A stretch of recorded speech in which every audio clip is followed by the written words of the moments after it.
फिल्मी किस्से बाय राकेश में आपका स्वागत है। आज के एपिसोड में आपको उस फिल्म के बारे में बताएंगे जिसमें साधना के साथ जितेंद्र काम कर रहे थे। जितेंद्र उस फिल्म से बाहर क्यों हुए, फिर किस हीरो को लिया गया, उस फिल्म का बाद में क्या हुआ। कहा जाता है कि जिन दिनों जितेंद्र वी शांताराम के साथ काम कर रहे थे, उन दिनों जितेंद्र ने साधना की फिल्में मेरे महबूब और बाद में आरजू, इनके बड़े चर्चे, इनके शोर शराबे देखे और सुने। फिर 1967 की फिल्म फर्ज ने जितेंद्र को भी पॉपुलर कर दिया। उन्हीं दिनों साधना बॉस्टन से थायराइड का इलाज करवा के लौटी थीं। जो फिल्में साधना ने साइन की थीं, उनमें से एक फिल्म के हीरो जितेंद्र थे। जितेंद्र इस बात से बहुत खुश थे कि उन्हें साधना के साथ काम करने का मौका मिल रहा है। 5 दिन तक जितेंद्र ने इस फिल्म की शूटिंग भी की। फिर कहा गया कि जितेंद्र कुछ हड़बड़ाहट और हीन भावना का शिकार हो गए और फिल्म छोड़ दी। साइनिंग अमाउंट भी लौटा दी।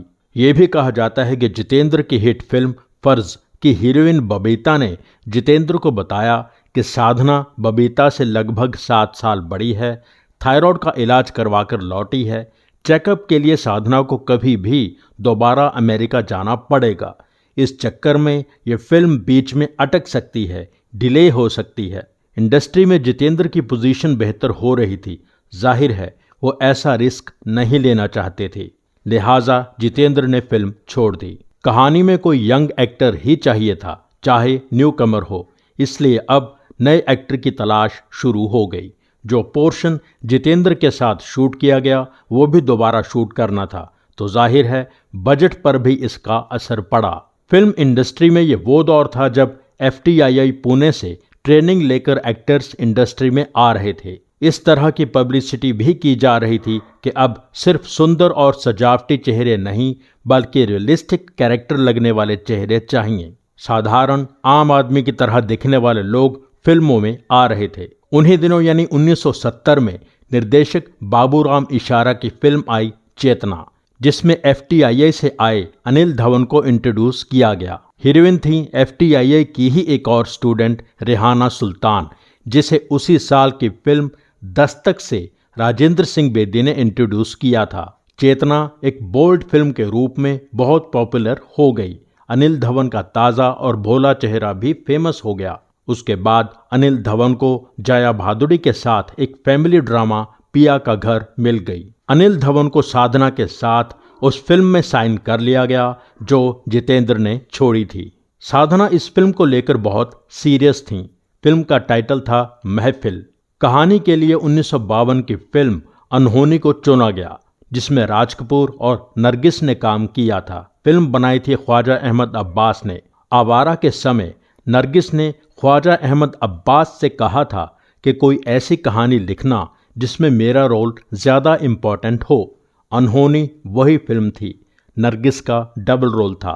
साधना स्टारर महफिल के लेखक भी ख्वाजा अहमद अब्बास थे। डायलॉग्स लिखे थे इस्मत चुगताई ने। निर्माता थे कृष्ण कुमार, निर्देशक अमर कुमार, गीतकार मजरूह सुल्तानपुरी, संगीतकार शंकर जयकिशन। जयकिशन तब तक गुजर चुके थे, तो असल में शंकर ही संगीतकार थे। अशोक कुमार का बहुत इंपॉर्टेंट रोल था। साधना डबल रोल में थी। फिल्म को बनकर रिलीज होने में बहुत समय लग गया। साधना चाहती थी कि ये उनकी आखिरी फिल्म हो और बहुत कामयाब हो, जैसे मीना कुमारी की पाकीज़ा हुई थी। ऐसा सोचने के पीछे कई कारण थे। जब साधना और शर्मिला टैगोर ने वक्त फिल्म में काम किया था, तब साधना टॉप स्टार थीं। फिर आराधना, अमर प्रेम के बाद शर्मिला का लेवल बहुत ऊपर चला गया। उन्हीं दिनों एक फिल्मी फंक्शन में साधना और शर्मिला साथ थीं।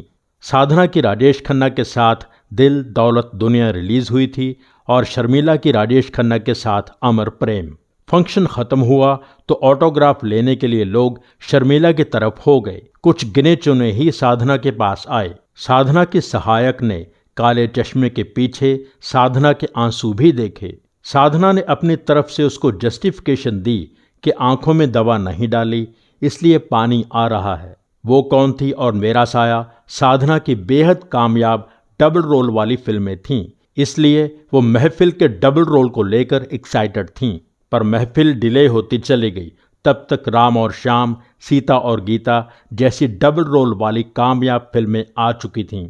साधना के निर्देशन में बनी उनके डबल रोल वाली फिल्म गीता मेरा नाम भी कामयाब रही। ये 1974 में रिलीज हुई थी।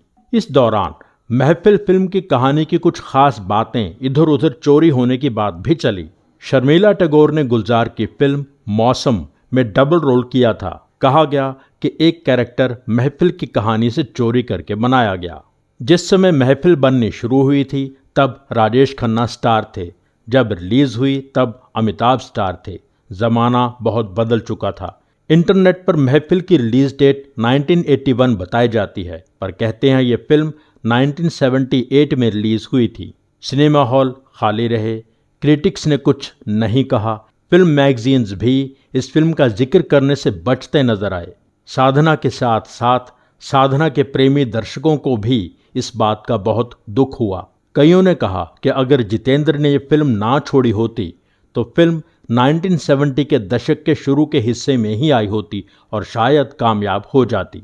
इसके अलावा एक सच और भी था कि साधना के चेहरे पर अब वो रौनक नहीं थी। उनकी बीमारियों ने और कुछ पर्सनल प्रॉब्लम्स ने उनसे वो चमक छीन ली थी। साधना की फिल्म महफिल के बारे में ये एपिसोड यहीं पूरा होता है। एपिसोड में दी गई जानकारी लेखक प्रबोध कुमार गोविल की बुक ज़बाने यार मन तुर्की से ली गई है। एपिसोड लाइक करना ना भूलें। हमारे जिन दोस्तों ने चैनल सब्सक्राइब नहीं किया है प्लीज़ सब्सक्राइब कर लीजिए। सब्सक्राइब करके बेल आइकन में ऑल पर क्लिक कीजिए। एपिसोड लाइक कीजिए, शेयर कीजिए, कमेंट कीजिए। Thank you so much for watching.